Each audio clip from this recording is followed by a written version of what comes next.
पूजा, कभी अग्नि की पूजा, कभी पृथ्वी की पूजा, तो कभी आप आकाश की पूजा। ये पूजा आप करते हो, अनजान में करते हो। अगर जान के किया जाए कि ये देव कहाँ हैं और इन देवताओं की पूजा कर उनको मना लिया जाए तो क्या नहीं। लेकिन उन्होंने हमको अपनी झोली में स्वतंत्र, जैसे चाहो वैसे हो। हम सब लोग एक छोटी सी गृहस्थी में, एक छोटे से बंधन में, ऋषियों मुनियों के आदेश में, माँ बाप के आदेश में, पति और पत्नी एक दूसरे के आदेश में, पिता और पुत्र एक दूसरे के अनुशासन में जब हम रहते थे तो हमारे पास कुछ नहीं, लंगोटी पहरे हुए हों, सुखी थे, शांत थे, अमन था, फिक्र नहीं थी, अशांति नहीं थी। सब लोग परिवार में एक गौरव, अपने बाल बच्चों को देखकर, बाल बच्चे अपने माँ बाप को देखकर एक गौरव था। हम अच्छे परिवार में हैं, अच्छे माता पिता के साथ हैं। माता पिता समझते थे कि हमारे बच्चे बहुत अच्छे हैं, हमारा परिवार भाइयों का बहुत अच्छा है, पड़ोसी भी बहुत अच्छे हैं, वक्त जरूरत पर हमारे हर वक्त काम आते हैं और हम उनके काम आते हैं। उस समय पर सभी लोग महात्माओं की उचित शिक्षा, जो सबके लिए हितकर लौकिक थी और जो आत्मिक शिक्षा पारलौकिक थी, उसको महात्मा देते थे। सब लोग अपनी चीजें, अपना घर, अपना सामान हर आदमी समझता था। क्यों चोरी करेगा, क्यों धोखा देगा, क्यों बेईमानी करेगा, सब चीजें अपनी हैं, हमारे जरूरत में काम आएंगी। हम पड़ोस से हर चीजें ले आकर काम में लेते थे। आज वो सब चीजें, आज वो सब मर्यादाएं, आज वो सब इच्छाएं सब की सब समाप्त हो गई। इतने बड़े जन समुदाय में, इतने बड़े बड़े शहरों में, इतने बड़े बड़े गांवों में आदमी रहता अपने को अकेला समझता है।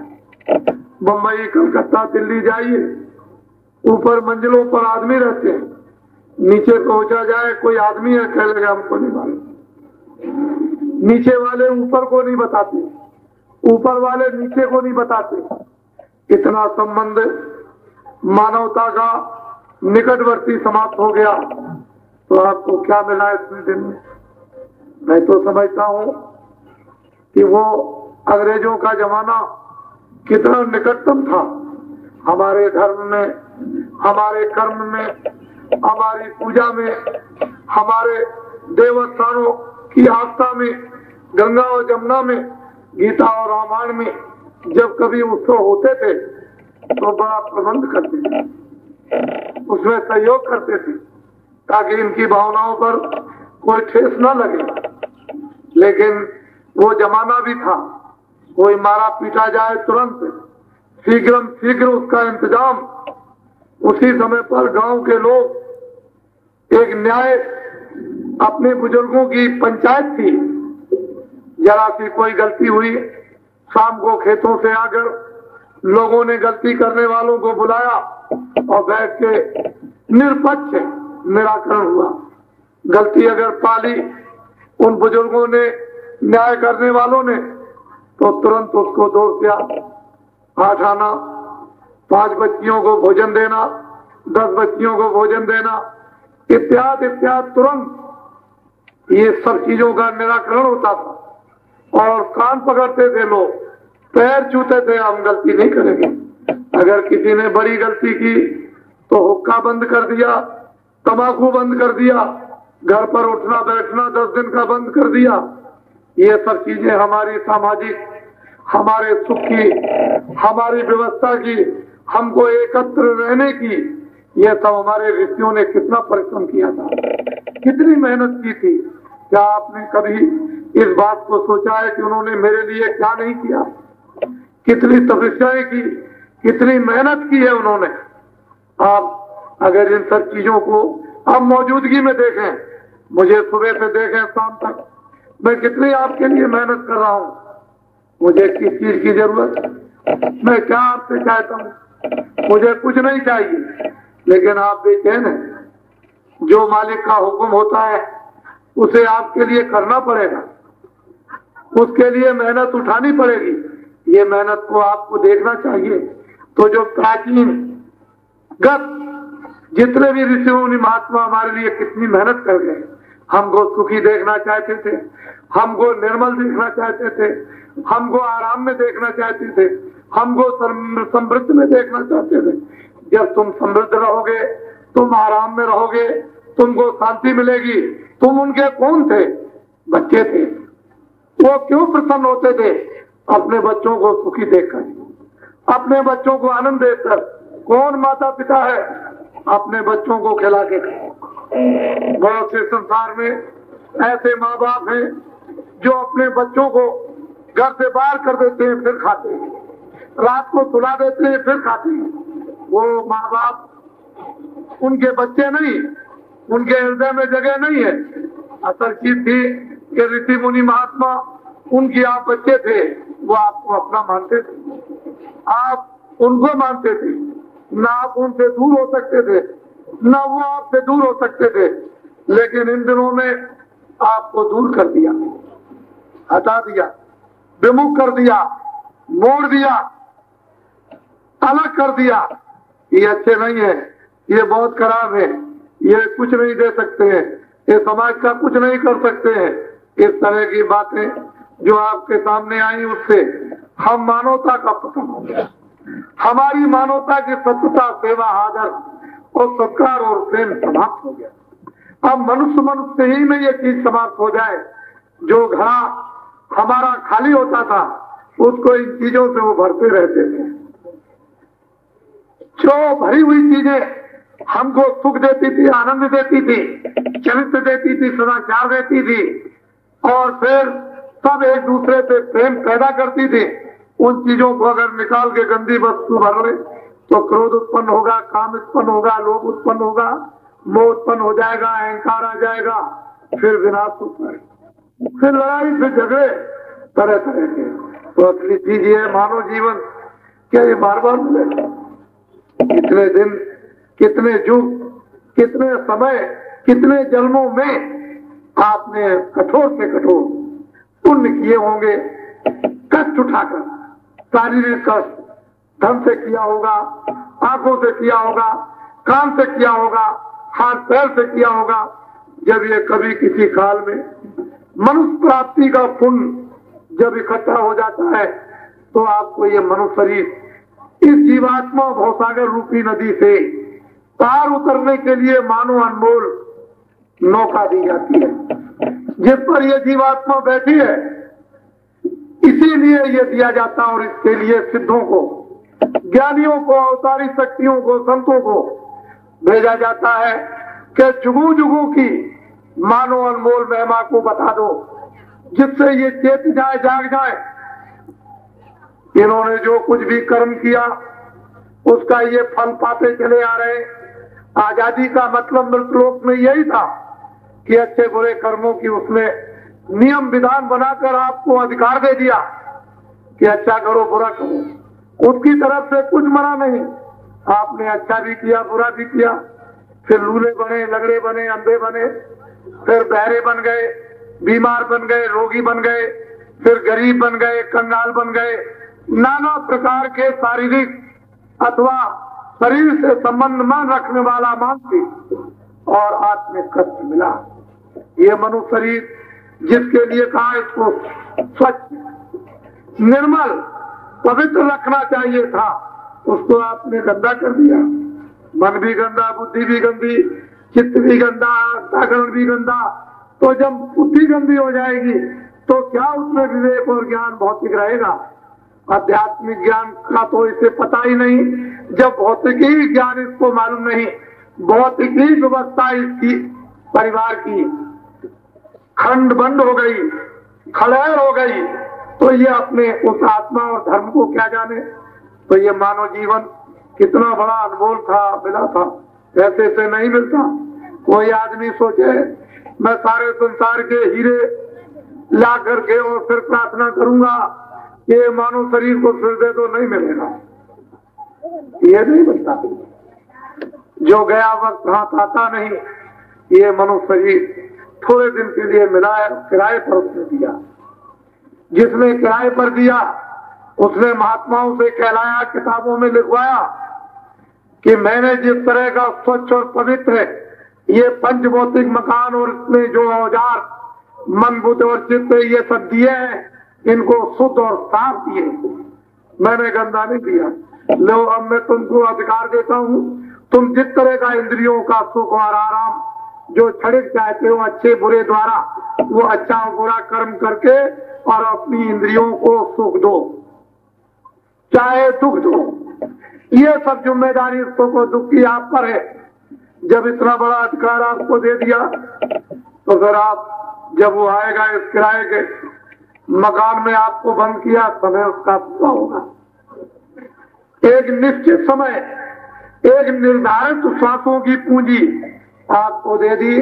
पूंजी खत्म होते ही उस मकान मालिक के सिपाही तुरंत एक कागज लेकर पहुंच जाएंगे, आवाज देते हुए, जिसका समय पूरा होगा उसके नाम की आवाज देते हुए और शीघ्र शीघ्र खड़े होंगे।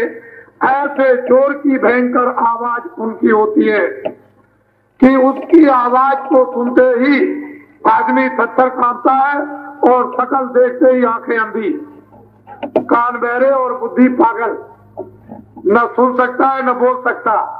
वो कहेंगे मालिक का हुक्म हो गया, अब तुम मकान खाली कर दो। बोलो इतना बड़ा परिवार बसाया, इतने बड़े धनी मानी बने, मोह ममता में कितने प्रगाढ़ फंस गए, कैसे अपने आप छोड़ दोगे?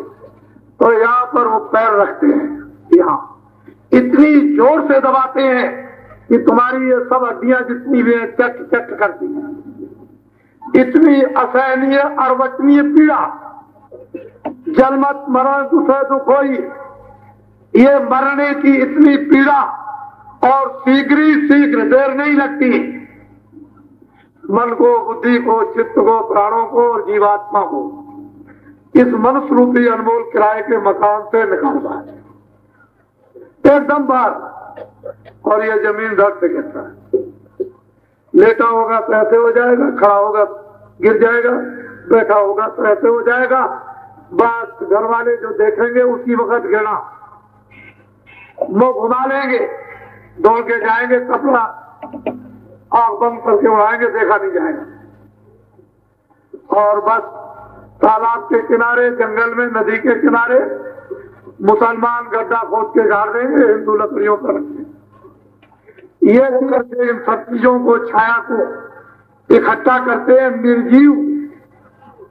ये इसमें जीव नहीं, चलती फिरती नहीं है, सोना चांदी चलता फिरता नहीं, मकान जमीन चलती फिरती नहीं, ये तो जितने जीवात्मा होती है वही चलती फिरती। तो आप उसको इकट्ठा करते हो, कर लो, लेकिन विवेक तो रखो कि हमको इसे छोड़ना है, इतना तो रखो। तुम 1 लाख जमा करो, 1 करोड़ जमा करो, तुम 100 मकान बना लो, लेकिन ज्ञान तो आपको यह होना चाहिए कि इसको छोड़ना। जब इसको छोड़ना है तो इसी ने तो इसको बनाया, जब ये छूट जाएगा तो इतना तो करना चाहिए, ज्ञान रखना चाहिए। खाना भी खाओ, कपड़े भी पहनो, फल भी खाओ, बच्चों की सेवा करो, आए गए का सत्कार करो।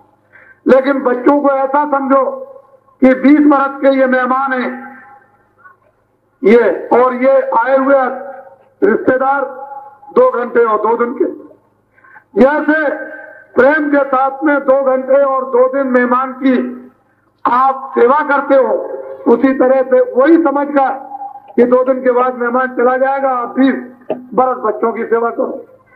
तो ये क्यों समझते हो कि बच्चे जाएंगे नहीं या हम नहीं जाएंगे? ये सब चीजें ज्ञान की थी, ये भौतिक बुद्धि बोध की थी। जब बुद्धि बोध भौतिक इस छाया का पूरा ज्ञान हो जाता है तो आप उसको अच्छी तरह से क्षणिक उपयोग में आराम, क्षणिक आनंद, क्षणिक सुख, क्षणिक खुशहाली, आप उससे महसूस करते हो, अनुभव करते हो। अस्थाई तो इसमें कोई चीज है नहीं। अस्थाई तो भगवान का भजन, जब जीवात्मा जड़ता से अलग, पंचभौतिक शरीर से अलग, लिंग शरीर से अलग, सूक्ष्म शरीर से जब अलग हो जाए तो अपने निर्मल देश में जब वो निर्विकार हो जाए, किसी पर्दे में न रहे, तो बड़े बड़े लोग और बड़े बड़े देश, बड़े बड़े ब्रह्मांड, वहां आनंद बरसता है। इस मृत लोक में, इससे मृत शरीर में, पंचभौतिक शरीर में फल, सब्जी, दूध, घी, पानी, कपड़े, ये सब आप जब नहीं लेंगे तो शरीर खत्म। लेकिन ये वो शरीर अच्छा का देवलोक में नहीं, वहां देवलोक में भोजन अलग है। यहाँ का भोजन यह है, वहां का अलग। वहां रहने वाले इसको फल फूल अनाज नहीं खा सकते। वहां कपड़े नहीं है, दफ्तर नहीं है, काम नहीं है, बच्चे पैदा नहीं होते, हिंदू नहीं, मुसलमान नहीं, कोई झगड़ा नहीं, झंझट नहीं, झूठ नहीं, छल नहीं, कपट नहीं, वहां सोना नहीं, चांदी नहीं, इस तरह का ये नहीं। वहां तो भोजन अलग। अब वो तो आप वो परम अलौकिक हमारी जो सिरमौर मानो में विद्या थी, संपूर्ण आनंद देने वाली, उसका तो परित्याग कर दिया, उसको तो आपने छोड़ दिया। अब आप मेरी बातों को ध्यान से सुने। ये कलयुग प्रचंड रूप धारण करने जा रहा। अभी तो उसने प्रचंडता धारण नहीं की, लेकिन अब प्रचंड स्थिति की तरफ में जा रहा। उसने देखा कि ये पूजा करते हैं, पाठ करते हैं, सत्य बोलते हैं, दया करते हैं, आदर करते हैं, सत्कार करते हैं, सेवा करते हैं, प्यार करते हैं। उसने देखा कि हमारा तो कोई आधिपत्य अधिकार होगा नहीं। जब ये महात्माओं के आदेश में रामायण गीता को समझते रहेंगे तो हमारा उसमें क्या, कुछ नहीं होगा।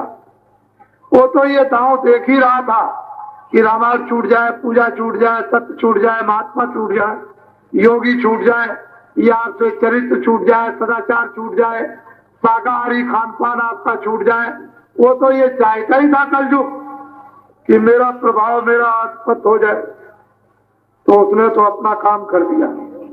तुम इतने बदहोश रहे कि जरा सी आवाज उसने दी कि हम तुमको आजाद करेंगे, हम स्वतंत्र करेंगे, हम बिल्कुल बंधन से मुक्त कर देंगे, कोई किसी के ऊपर कोई बंधन रहेगा नहीं, और पुराने जो भी तुम अभी पकड़े हुए हो उससे कोई सुख नहीं मिलेगा। पुरानी आदत है और पुरानी पद्धति है और पुरानी व्यवस्था, उससे कुछ नहीं होगा। नई व्यवस्था और नई आदत और नई पद्धति से तुमको आजादी और सुख और समृद्धि मिल जाएगी। तो आप लालच में आ गए। आपने तो सोचा कि भाई पति पत्नी का बंधन नहीं, पिता पुत्र का बंधन नहीं, भाई भाई का बंधन नहीं, बड़े छोटों का कोई बंधन नहीं, तो हम जो चाहेंगे उसको करेंगे। ठीक है, महात्मा भी उनसे तो मुख मोड़ ही लिया। वो चिल्लाते रहे, बच्चों अरे कहाँ जा रहे हो, बच्चे अरे कहाँ जा रहे हो, अरे बच्चों सुन लो, कह लगे अब कोई जरूरत नहीं, अब तो आजादी लेने जा रहे हैं। तो वो भी बेचारे वही खड़े रह गए, वो बच्चे भाग गए सब। उन्होंने भी सोचा जाने दो, देख आने दो, अब इनकी स्व इच्छा हो गई, अब इनकी इच्छा जाग गई, तृष्णा जाग गई, चलो देखा जाए। चुप हो गए, कुछ नहीं बोले। तो आपने क्या समझा कि ऋषि मुनि महात्मा साधु संत बिल्कुल लोप हो गए, अब संसार में है ही नहीं। तो तब तक उसको मौका मिल गया कलयुग को। उन्होंने मैं तुमको ऐसी चीज दूंगा कि तुम बिल्कुल एकदम खुशहाल हो जाओगे। तुम लालच में गए, उसके सामने पहुंच गए, उसने पूछा तुम्हारे हाथ में क्या है? तो थोड़ी रामायण थी, थोड़ी गीता थी, थोड़ी भागवत थी, थोड़े देवता थे, थोड़ा सत्य था, थोड़ा प्रेम था, थोड़ी दया थी। उन्होंने कहा है इसको गिरा दो, ये किसी काम की नहीं। तो आपने उसको भी झाड़ दिया ऐसे करके। तब उसने कहा गया से हाथ करो दोनों। फिर उसने अपनी गठरी पिटारी खोली, उसने कहा देखो तुम सावधान हो जाओ, देखो मैं अब क्या देता हूं खजाने में से। तो पहला उसने झूठ दिया, ये लो झूठ, ये झूठ लो। घर में जाकर पति पत्नी में, बच्चों में, भाई बंद में, मंदिर में गीता पढ़ के, रामायण पढ़ के, भागवत पढ़ के, गंगा स्नान करके जितना चाहो उतना झूठ बोलना। दूसरा उसने बांट दिया धोखा, ये लो जिसको चाहो उसको धोखा देना, घर का हो बाहर का हो, बच्चा हो स्त्री हो पति हो कोई हो सबको धोखा देना। तीसरे उसने कहा है ये लो बेईमानी, चौड़े बाजार में चाहे जिसकी बेईमानी करो, कोई शर्म की जरूरत क्या कुछ नहीं है। गीता रामायण भागवत मंदिर देवताओं से कुछ नहीं, डरने डरने कोई काम नहीं, बेईमानी कर लो। फिर उसने कहा ये लो चोरी, ये लो डकैती। अंत में उसने एकदम से कह दिया लो ये शराबोल हो जाओ उसमें। बस आपने ये सब चीजें कलयुग की ले ली, सारा मुल्क शराबोल, परिवार सारा नष्ट, समाज सारा नष्ट, देश सारा नष्ट, घर सारा नष्ट, धर्म सारा नष्ट, सत्य सारा नष्ट, न्याय सारा नष्ट, आदर सत्कार सब नष्ट, सेवाएं सब नष्ट, बड़े छोटे बुजुर्गों की। अब आप रोगी, कोई अंधे लूढ़े लंगड़े, पेट खराब, ये खराब, मस्तक खराब, पागल, कोई मिर्गी, कोई ये कोई वो, तरह तरह की बीमारी, एक दो तरह की बड़ी घटना है। हम तो सुनते सुनते कानों से वो कहा है बहुत ने कि मैं जब निकला संसार के दुखों को जानने के लिए तो इतने दुख मिले कि मेरे कान सुनते सुनते बहरे हो गए। इतना दुख, इतना कष्ट। अरे नौजवानों, मैं तुम्हारे लिए कुछ कहूंगा। ऐसे साहूकारों, मैं तुम्हारे लिए भी कुछ कहूंगा। आए छोटे बड़े कर्मचारी अधिकारियों, मैं आपके लिए भी कुछ कहूंगा। आए देश के जिम्मेदार मेहनत करने वाले किसानों, मैं भी कुछ कहूंगा तुम्हारे लिए भी। कान खोलकर आंखें हमारी तरफ लगाकर हमारी ये सब चीज को, जो आज वास्तव में बड़ी हमको भी तकलीफ है, हमको भी पीड़ा है। हम उस जमाने के आदमी हैं जब आंदोलन हिंदुस्तान में आजादी का चला नहीं था। जब आंदोलन चला तो 30 साल तक आंदोलन चलता रहा। हमारे सामने चांदी के 1 रुपए, 12 पसेरी गुड़, 12 पसेरी चावल, 12 पसेरी चना हमारे सामने बिकता था 60 किलो, 1 रुपए का 60 किलो। और 12 रुपए शुद्ध सोना मेरे होश में बहुत दिनों तक बिकता रहा। ऐसी चोरियां डकैतियां मेरे सामने नहीं, ऐसे अन्याय मेरे सामने नहीं, इस तरह की झूठी गवाहियां, झूठे मुकदमे कचहरियों में नहीं, ऐसी बीमारियां नहीं, ऐसे अस्पताल नहीं, ये डॉक्टर और ऐसी दवाखाना नहीं, ये नहीं था।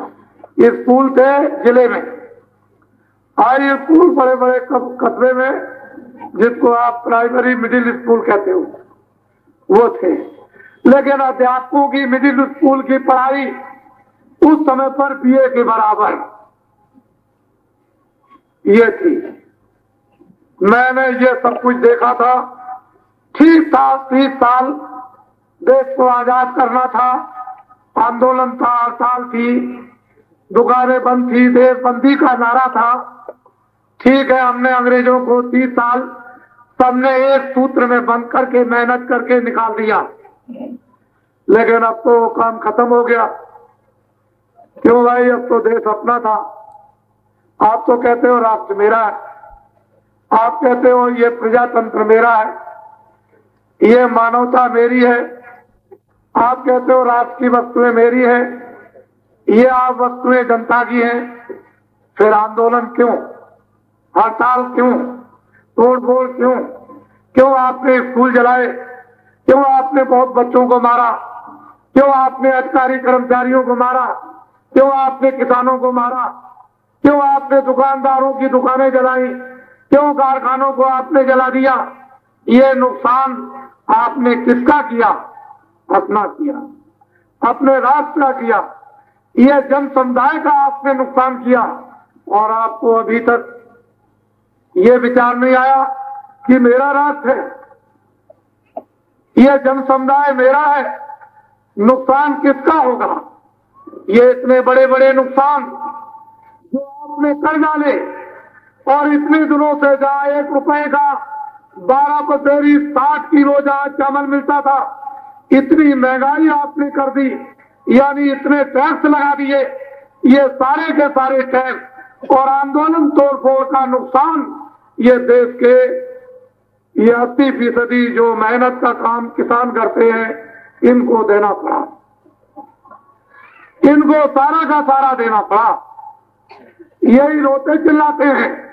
हम अंग्रेजों के जमाने में खुल्लम खुल्ला लोग से कहते थे कि अंग्रेज तो चले जाएंगे, आप घबराओ मत, राजा भी चले जाएंगे, जिम्मेदार भी चले जाएंगे, जागीरदार भी चले जाएंगे, और किसानों से ये कहा था कि जो तुम्हारे घर के सामने मकान जमीन है, ये सब जमीनें तुम्हारे यहां से निकल जाएंगी, बदल जाएंगी, परिवर्तित हो जाएंगी। उस समय पर आदमी विश्वास नहीं करता था, कहता था मेरी पुश्तैनी जमीन जो घर के सामने जिस पर मेरा कब्जा है, ये कैसे जमीन चली जाएगी। लेकिन राज चला गया, जागीर जिम्मेदारी चली गई, और किसानों की सामने की जमीनें चली गई, और बाबा जी बराबर इनको होश में लाते रहे, लेकिन इन्होंने ख्याल नहीं किया। आए देश के लोगों, अगर इसी तरह से ये काम आंदोलन का, हड़ताल का, तोड़फोड़ का, और दफ्तर जलाने का, बस जलाने का, रेल और पुल तोड़ने का, बच्चों के मारने का, किसानों के मारने का, व्यापारी के मारने का, यही काम अगर करते रहे